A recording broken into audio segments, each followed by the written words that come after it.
Hi, CETಗೆ apply ಮಾಡಬೇಕಾದ್ರೆ ಯಾವ್ಯಾವ ವಿದ್ಯಾರ್ಥಿಗಳು PWD ಕೋಟಾವನ್ನ ಕ್ಲೇಮ್ ಮಾಡಿದ್ರಿ ಅಂತಹ ವಿದ್ಯಾರ್ಥಿಗಳಿಗೆ ಈಗ ಸ್ಲಾಟ್ ಬುಕಿಂಗ್ಗೆ ಮೆಡಿಕಲ್ ಎಕ್ಸಾಮಿನೇಷನ್ ನಡೆಯುತ್ತೆ. ಅದಕ್ಕೋಸ್ಕರ ಸ್ಲಾಟ್ ಬುಕಿಂಗ್ಗೆ ಲಿಂಕ್ ಅನ್ನ ಪ್ರೊವೈಡ್ ಮಾಡಿದ್ದಾರೆ. ಅಫಿಷಿಯಲ್ ವೆಬ್ಸೈಟ್ ಅನ್ನ ವಿಸಿಟ್ ಮಾಡಿ ಈ ರೀತಿ ಕಾಣುತ್ತೆ.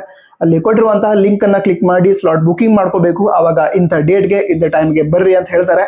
ಸೊ ಆವಾಗ ಅಡ್ರೆಸ್ ಕೂಡ ಕೊಟ್ಟಿದ್ದಾರೆ. ಸೊ ಸ್ಕ್ರೀನ್ ಮೇಲೆ ನೋಡ್ತಾ ಇದ್ದೀರಾ, ಆ ಅಡ್ರೆಸ್ ಏನಿದೆ ಅದರಲ್ಲಿ ಯಾವ ಅಡ್ರೆಸ್ ಅಂತೂ ಕೂಡ ಸ್ಲಾಟ್ ಬುಕಿಂಗ್ ಏನಾಗಿರುತ್ತೆ ಅದರೊಳಗಡೆ ತಿಳಿಸಿರ್ತಾರೆ, ಅಲ್ಲಿ ಹೋಗ್ಬೇಕಾಗತ್ತೆ. ಸರಿನಾ? ಅವರು ಕೊಟ್ಟಂತಹ ಡೇಟ್ ಮತ್ತು ಟೈಮ್ಗೆ.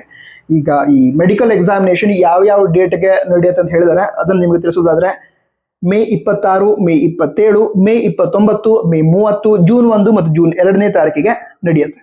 ಹಾಗಂತ ಡೈರೆಕ್ಟ್ ಹೋಗೋಕ್ಕಾಗಲ್ಲ, ಸ್ಲಾಟ್ ಬುಕಿಂಗ್ ಮಾಡ್ಕೊಂಡೇ ಹೋಗಬೇಕು. ಅದರ ನಂತರ ಎಲ್ಲ ಡಾಕ್ಯುಮೆಂಟ್ಸ್ ಅವುಗಳನ್ನ ತೆಗೆದುಕೊಂಡು ಹೋಗಬೇಕು. ಯಾವ್ಯಾವ ಡಾಕ್ಯುಮೆಂಟ್ಸ್ ಅಂತ ಸ್ಕ್ರೀನ್ ಮೇಲೆ ನೋಡ್ತಾ ಇದ್ದೀರಾ. ಸ್ಲಾಟ್ ಬುಕಿಂಗ್ ಮಾಡ್ಕೊಂಡಿರ್ತಾರಲ್ವಾ, ಸ್ಲಾಟ್ ಬುಕಿಂಗ್ ಮಾಡ್ಕೊಂಡ್ರೆ ಓಕೆ ಸ್ಲಾಟ್ ಬುಕ್ ಆಗಿದೆ, ಇಂಥ ಡೇಟ್, ಇಂತಹ ಟೈಮ್, ಇಂತಹ ಲೊಕೇಶನ್ ಅದನ್ನು ಕೂಡ ಮೆನ್ಷನ್ ಮಾಡಿರ್ತಾರೆ. ಅದನ್ನು ತೆಗೆದುಕೊಂಡು ಹೋಗಬೇಕು. ಅಪ್ಲಿಕೇಶನ್ ಫಾರ್ಮ್ ತೆಗೆದುಕೊಂಡು ಹೋಗಬೇಕು. UDID ಕಾರ್ಡ್ ಅನ್ನು ತೆಗೆದುಕೊಂಡು ಹೋಗಬೇಕು.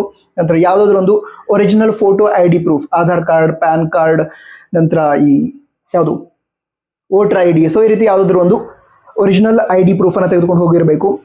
ಅದರ ನಂತರ ಈಗ ಗೌರ್ಮೆಂಟ್ ಅಪಾಯಿಂಟೆಡ್ ಡಾಕ್ಟರ್ಸ್ ಏನಿರ್ತಾರೆ ಅವರಿಂದ ಈ ರೀತಿ ಪ್ರಾಬ್ಲಮ್ ಇದೆ ಅಂತ, ಈ ರೀತಿ ತೊಂದರೆ ಇದೆ, PWD ಕ್ಯಾಂಡಿಡೇಟ್ಸ್ಗೆ ಈ ರೀತಿ ಎಲಿಜಿಬಲ್ ಅಂತ ಏನು ಮೆನ್ಷನ್ ಮಾಡಿರ್ತಾರೆ. ಸೊ ಆ ಸರ್ಟಿಫಿಕೇಟ್ ಕೂಡ ತೆಗೆದುಕೊಂಡು ಹೋಗಬೇಕಾಗತ್ತೆ.